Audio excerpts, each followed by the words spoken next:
Hello and welcome to the Photon Academy.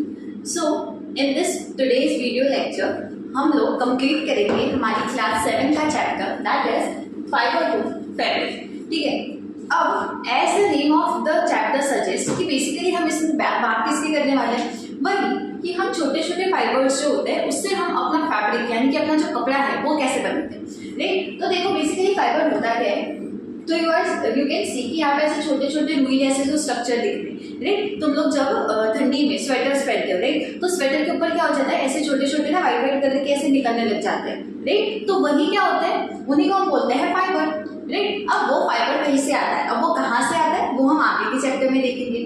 अब उस छोटी छोटी रुई से क्या बनाए जाते हैं, यार्न बनाए जाते हैं. यार्न यानी कि क्या, वो जो तुम्हारा फाइबर था ना उसको जोड़ जोड़ के तुमने इसका एक धागा बना दिया. राइट. अब धागे से ही तो कपड़ा बनता है. राइट. तो अब वो जो धागा है उसी से क्या बनता है, तुम्हारा फैब्रिक. तो तुमने देखा होगा कि घर पे तुम्हारी मम्मी कभी कभी वूल का जो यार्न है वो लेके आ जाती है और उसी से क्या करती है, बुनाई करके तुम्हारा स्वेटर बना देती है. राइट. तो क्या होता था कि बेसिकली कंपनीज में जो फाइबर है उसको पहले वो कलेक्ट करते हैं, फिर उसी से उसका यार्न जो धागे है वो बना देते हैं और फिर उन्हीं धागों से तुम्हारा ये जो फैब्रिक है वो बन जाता है. देन चलते हैं चलो नेक्स्ट स्लाइड की तरफ. So see, fibre to fabric is the process of making fabric from fibres. Simple सी बात है. हम इस चैप्टर में क्या पढ़ने वाले हैं कि हम छोटे छोटे फाइबर से एक फैब्रिक कैसे बनाने वाले हैं. देन इंपॉर्टेंस क्या है, यूज फॉर क्लोथिंग. ऑब्वियसली बात है, कपड़े पहनने के लिए हम लोग को फाइबर चाहिए, फैब्रिक चाहिए. Right. Then that is used in textile and industrial purposes. बहुत सारे इंडस्ट्रीज चल रही है, टेक्सटाइल इंडस्ट्रीज चल रही है. वो लोग क्या करते हैं कि वो लोग यही प्रोसेसिंग करते हैं, फाइबर से फैब्रिक को बनाते हैं. राइट. तो उनकी रोजी रोटी, उनका काम चल रहा है. राइट. तो वो इंपॉर्टेंस हो गया फाइबर से फैब्रिक बनाने का, उनको पैसे मिल रहे हैं. तो बहुत बड़ी बड़ी इंडस्ट्रीज जो है वो इसी के दम पे चल रही है. ऑल्सो फैब्रिक इसलिए भी इंपॉर्टेंट है क्योंकि तुम्हें डेली टू डेली यूज में क्लोथिंग करनी चाहिए. राइट. क्लोथिंग करते हो तो कपड़े पहनते हो तो वो किसकी वजह से पहन पाते हो, वो तब पहन पाते हो जब उस फाइबर से फैब्रिक बन पाता है. Then types of fabric. तो देखो दो टाइप के फैब्रिक होंगे, एक तुम्हारा होगा नेचुरल और एक तुम्हारा होगा सिंथेटिक. अब देखो नेचुरल फाइबर्स क्या होते हैं, cotton, wool, silk and jute. तो ये सारी चीजें कैसी है कि ये जो छोटे छोटे फाइबर्स है ना वो हमें नेचुरली कहीं से मिले, हमने खुद बनाए नहीं है, हमें नेचुरली मिले. Right. For example that can be cotton, wool, silk, jute. अब देखो एक सिंपल सी बात है कि जो चीजें तुम्हें नेचुरली मिली है मतलब वो नेचर में ऑलरेडी प्रेजेंट है और उसी से तुम्हें मिल रही है. राइट. तो नेचुरल क्या हो सकता है, प्लांट एंड एनिमल्स. राइट. तो वो जो नेचुरल फाइबर्स है वो तुम्हें कहाँ से मिल रहे होंगे, ऑब्वियस सी बात है प्लांट्स और एनिमल्स से ही मिल रहे होंगे. ठीक है. अब आगे हम उसका क्लासिफिकेशन देख लेंगे. देन उसके बाद होता है a kind of synthetic fibres. तो सिंथेटिक फाइबर्स में क्या होता है ना, मैन मेड, जो हमने खुद ने बनाए हैं, that is polyester, nylon and acrylic. ठीक है. तो ये जो नायलॉन के कपड़े आजकल निकले हैं जिसमें लिखा होता है ना लेबल पे that 95% of nylon and this and that, तो बेसिकली ये जो पॉलिस्टर और नायलॉन होता है वो कैसे होते हैं, सिंथेटिक काइंड ऑफ फाइबर्स होते हैं. नाउ लेट्स सी, हम अब इस चैप्टर में ना नेचुरल फाइबर्स की बात करेंगे. तो देखो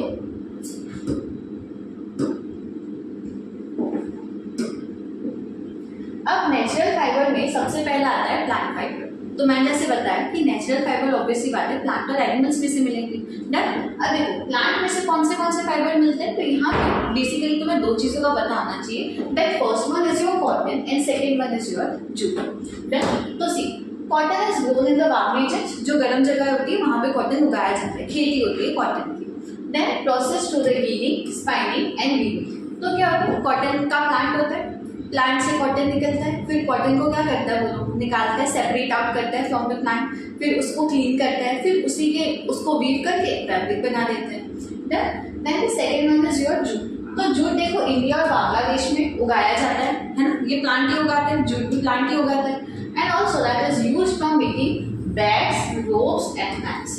तो तुम लोगों ने देखा होगा ना कि वो जो कट्टे आते हैं ब्राउन ब्राउन कलर के सेट्स, ठीक है, वो किससे बने होते हैं, वो जूट से बने होते हैं. तो वो जो ब्राउन कलर का फाइबर तुम्हें देखने मिलता है ना, वो जो एकदम कड़क कड़क होता है और उसके ऊपर बहुत छोटे ऐसे थ्रेड होते हैं ना, एकदम हार्श सा होता है, छिल जाती है स्किन पूरी.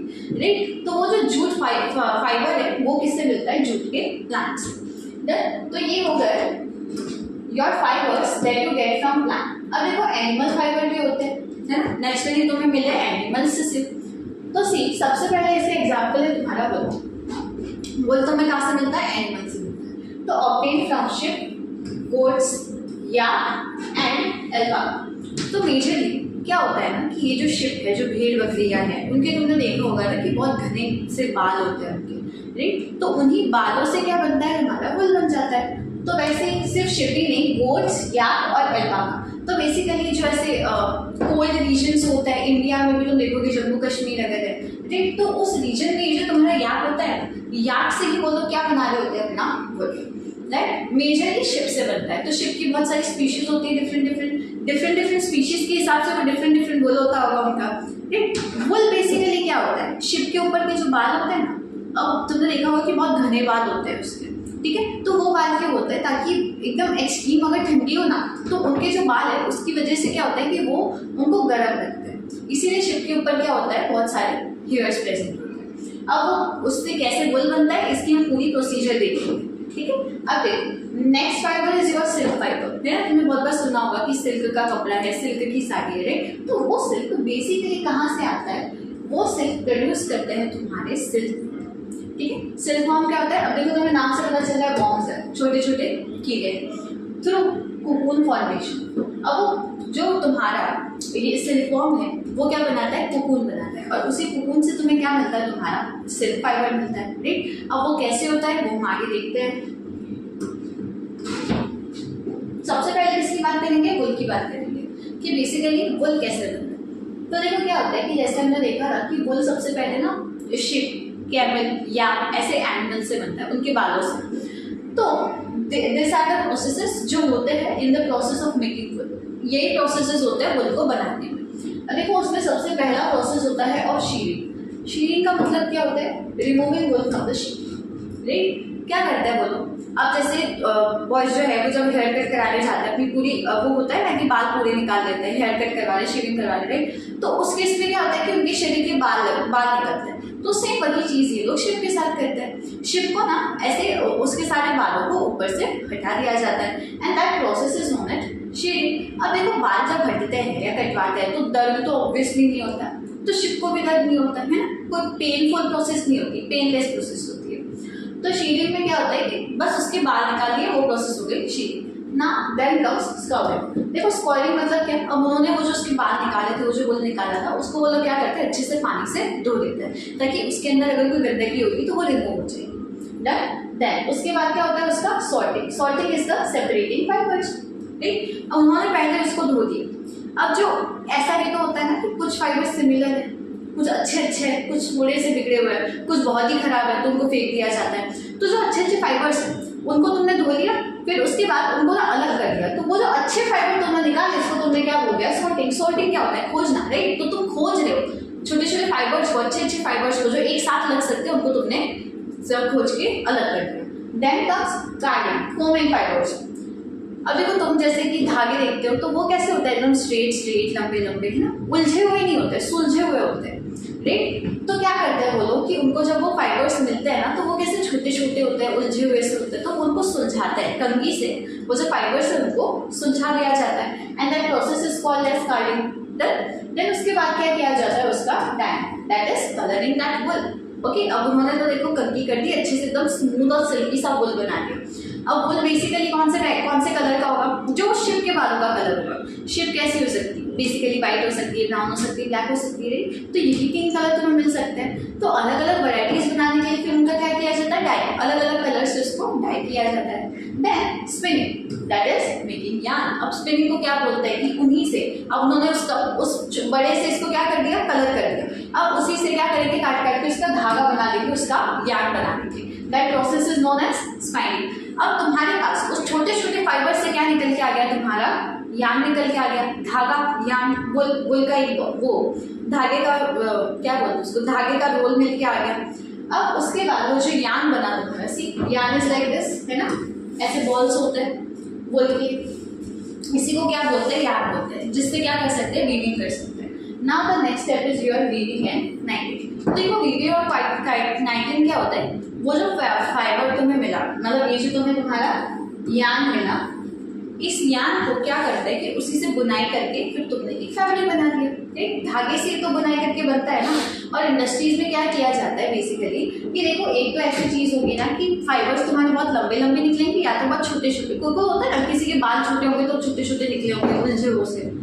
तो जो लंबे लंबे होते हैं उससे वो लोग क्या बना लेते हैं, यान बना लेते हैं, ऐसे बॉल्स जैसे धागे बड़े बड़े। अब जो तुम्हारे पास शॉर्ट रह जाते हैं ना, वो इनका क्या करते हैं, सीधा फैब्रिक बना देते हैं। एक कपड़ा फैक्ट्रीज में भेज देते हैं, फिर उसके बाद वो जो छोटे छोटे ना, उससे छोटा छोटा कपड़ा बन जाता है। राइट, मतलब कुछ भी वेस्ट नहीं हुआ। लंबे थे, तुमने धागे बना दिए, यान के फॉर्म में उसको कन्वर्ट कर दिया, और फिर उसके बाद उस यान को तुमने बुनाई की और उससे कपड़े बना दिए। अब अगर वो छोटे छोटे निकले, अगर वो जो फाइबर्स थे वो छोटे छोटे निकले अच्छे अच्छे, तो उन छोटे छोटे फाइबर्स को क्या किया जाता है, कंपनीज में भेज दिया जाता है और उससे सीधा कपड़ा बनवा लिया जाता है ना। So this was the processing of wool.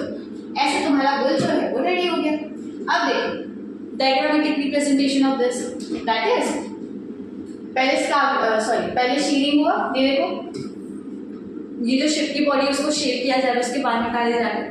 Then उसके बाद उसको क्या करते हैं, स्काउरिंग, उसको धो लिया। उसके बाद होता है उसका सॉर्टिंग। सॉर्टिंग मतलब अलग अलग करते हैं ना, उसमें से अच्छे अच्छे फाइबर्स अलग कर देते हैं।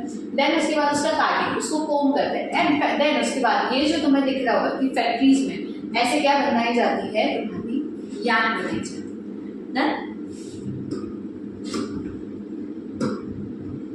Now see what was the processing of silk। तो सिल्क को कैसे बनाया जाता है, तो पहले डायग्राम से समझो। देखो यहाँ पे क्या होता है, एक फीमेल मॉथ होती है। कैसी होती है, फीमेल, ठीक है, फीमेल मॉथ। मेल भी हो सकते हैं, फीमेल भी हो सकती है, लेकिन ज्यादातर केसेस में ना फीमेल मॉथ ही होती है। एक यू कैन से इंसेक्ट, ठीक है, सिल्क वॉर्म जिसको तुम कह रहे हो, ठीक है। अब उसके बाद इस फीमेल मॉथ ने क्या किया, अपने अंडे दिए होंगे, है ना, अंडे देता है इंसेक्ट। अब इसने अंडे कहाँ दे दिए, मलबेरी प्लांट के ऊपर। मलबेरी प्लांट का स्पीशीज है, ठीक है, उस प्लांट के पत्तों पे उसने अपने अंडे दिए। अब उस अंडे का क्या होता है, ये जो अंडा है, देखो एक अंडा है, उसका लार्वा स्टेज होता है। तुमने देखा होगा ना, जैसे बड़ा होता जाता है उसका लार्वा निकलने लगता है छोटा सा। तो उसके बाद क्या होती है उसकी larva stage. Then larva stage के बाद आती है तुम्हारी कैटरपिलर सेल। तो जो अंडा था ना, अब उसके अंदर क्या निकला, तुम्हारे पास लार्वा बन रहा था, उस अंडे के अंदर छोटा सा लार्वा बन रहा था। अब वो लार्वा बड़ा होकर क्या बना लेता है, सिल्क वॉर्म, राइट। तो ये जो फीमेल मॉथ थी, एडल्ट थी यू कैन से, उसने अंडा दिया मलबेरी प्लांट के ऊपर, उससे लार्वा स्टेज आया और उसके बाद उसमें से कैटरपिलर सिल्क वॉर्म निकला। अब वो जो सिल्क वॉर्म है वो कौन सी कंडीशन में चला जाता है, प्यूपा। अब देखो प्यूपा में क्या होता है ना कि वो अपने ऊपर ना एक कुकून बना लेता है। अब कुकून क्या होती है कि मान लो कि इंसेक्ट है, ठीक है, अब इसने ना अपने ऊपर एक कवरिंग बना दी धागे से। वो अपने आप से सीक्रेट करता रहता है कुछ प्रोटीन से, ऐसे करके वो अपने मुंह से क्या करता है कि वो जो अपने अराउंड ना एक कुकून बना लेता है, एक कवरिंग बना लेता है अपने आप को प्रोटेक्ट करने के लिए, राइट। और वही कवरिंग क्या होती है, तुम्हारी सिल्क को निकालने में हेल्प करती है। यू कैन से कि इसने जो कुकून बनाया ना, वही है तुम्हारा सिल्क फाइबर, राइट, वही है सिल्क, वही है सिल्क। तुम स्मूथ सा अपने ऊपर कुकून बना लेती है, राइट। और फिर उसके बाद उस कुकून से अगर तुम उसको सेपरेट आउट ना करो, अगर उसका कुकून ना निकालो, तो क्या होता है कि वो फिर वापस से फीमेल मॉथ में कन्वर्ट हो जाती है। तो ये तो ये देखो life cycle of the silk worm, कि कैसे सिल्क वॉर्म से तुम कर सकते हो। अब सिल्क वॉर्म के लाइफ में कौन से स्टेजेस आए थे वो तुम्हें पता चले। अब इस सिल्क वॉर्म से हम सिल्क कैसे अलग करते हैं वो देखो। तो देखो क्या होता है, सबसे पहला step reading silk worm, fading on the mulberry leaves. तो क्या किया जाता है कि बहुत सारे सिल्क वॉर्म को उन्होंने ले लिया और मलबेरी लीव्स के ऊपर वो अपने अंडे दे दिए गए। तो इसीलिए अब वो जो मलबेरी लीव्स है उसके ऊपर तुमने ना क्या किया कि मलबेरी का प्लांट लगा दिया, उसके पत्ते लेके आ गए और बहुत सारे सिल्क वॉर्म को इकट्ठा कर दिया और उसके ऊपर डाल दिया। अब वो सिल्क वॉर्म क्या करेंगे, उस मलबेरी लीव्स के ऊपर अंडे दे देंगे, राइट। देन कुकून फॉर्मेशन, फिर हमने जो देखा कि वो क्या करेगा, अपने ऊपर एक कुकून की लेयर बना देगा, है ना, छोटे छोटे ऐसे धागे से निकले होंगे अपनी प्रोटेक्शन के लिए, वो अपने अंदर से निकाल के बना लेता है। अब सिल्कवॉर्म्स बी द कुकून, मतलब वो अपना कुकून बनाता है। देन अब तुमने उन सिल्कवॉर्म को अलग करके मतलब लेके आए, एक कल्चरल था, बहुत सारे सिल्कवॉर्म को उठा के लेके आए। अब उसने अंडे दिए, अंडे से उसने अपने ऊपर एक कुकून बनाया। अब तुमने क्या किया, boiling the cocoon stopping the cell, simple सी बात है। अब उनको तुम क्या करोगे, अब जब सबने कुकून बना लिया तो उसको क्या कर दिया जाता है, गर्म पानी में बॉईल किया जाता है, राइट। और उसी की हेल्प से क्या होता है कि उसका ये जो सिल्क कुकून है वो अलग हो जाता है, मतलब सिल्क का फाइबर अलग हो जाता है। Then twisting and weaving, making silk fabric. अब तुम्हारे पास सिल्क का फाइबर आ गया छोटे छोटे, राइट। अब इस फाइबर से तुम्हें क्या मिल जाएगा, तुम्हारा फैब्रिक। वही होता है फाइबर्स। जब तुमने इस क्या किया, सिल्कवॉर्म को तुमने बॉईल कर लिया, उसके ऊपर का कुकून निकाल लिया। कुकून क्या था, बेसिकली तुम्हारा सिल्क का फाइबर ही तो था। अब उस सिल्क के फाइबर को क्या किया जाता है, धागों में कन्वर्ट कर देते हैं और उसकी बुनाई करके फिर उसका फैब्रिक बना दिया जाता है। That is as simple as that. तो ऐसे बनते हैं तुम्हारे वुल और सिल्क के fabrics. See we have come to an end of this chapter. तो देखो कंफ्यूजन, तुम्हें पता क्या चलिए चीज़ है इस चैप्टर से कि ये बहुत एसेंशियल होता है फॉर द टेक्सटाइल इंडस्ट्रीज। ना टेक्सटाइल इंडस्ट्री में क्या होता है, कपड़े बन रहे होते हैं। अब फाइबर से फैब्रिक बनाते हैं तो इनकी रोजी रोटी चलती है, हमने पहले ही देखा है ना, इंट्रो पार्ट में देख लिया था कि यार इसकी तो इम्पोर्टेंस है, इससे इकोनॉमी चलती है देश की, राइट। तो इसीलिए इसका इम्पोर्टेंट है कि तुम फाइबर से फैब्रिक बना रहे हो तो तुम्हारी इंडस्ट्रीज चलेगी। नेक्स्ट थिंग दैट इज कि नेचुरल फाइबर्स इको फ्रेंडली होते हैं। सिंपल सी बात है, तुम्हें जो चीज़ प्लांट्स और एनिमल से मिली है वो तो हमेशा बायोडिग्रेडेबल है ना, मतलब वो क्या होती है, वो कचरा नहीं होता, राइट। वो सारी चीज़ें नेचुरल है, मतलब तुम्हारे लिए हार्मफुल भी नहीं, वो एनवायरनमेंट को भी हार्म नहीं करती। And then understanding the fibre sources help in sustainable choices, right. So you should know that what you are wearing comes from where, right. तो तुमने जो फैब्रिक्स पहने हैं वो बेसिकली किससे बने, तुम्हारे फाइबर से, है ना। और हमने इस चैप्टर में डिटेल में क्या देखा, कौन से फैब्रिक बने, तुम्हारा वुल और तुम्हारा सिल्क। तो हमने ये देखा कि वुल कैसे शिप से लिया जाता है और सिल्क कैसे सिल्क से लिया जाता है। Then, so this was the end of this chapter. Hope you guys liked the video, enjoyed it very well. Thank you everyone.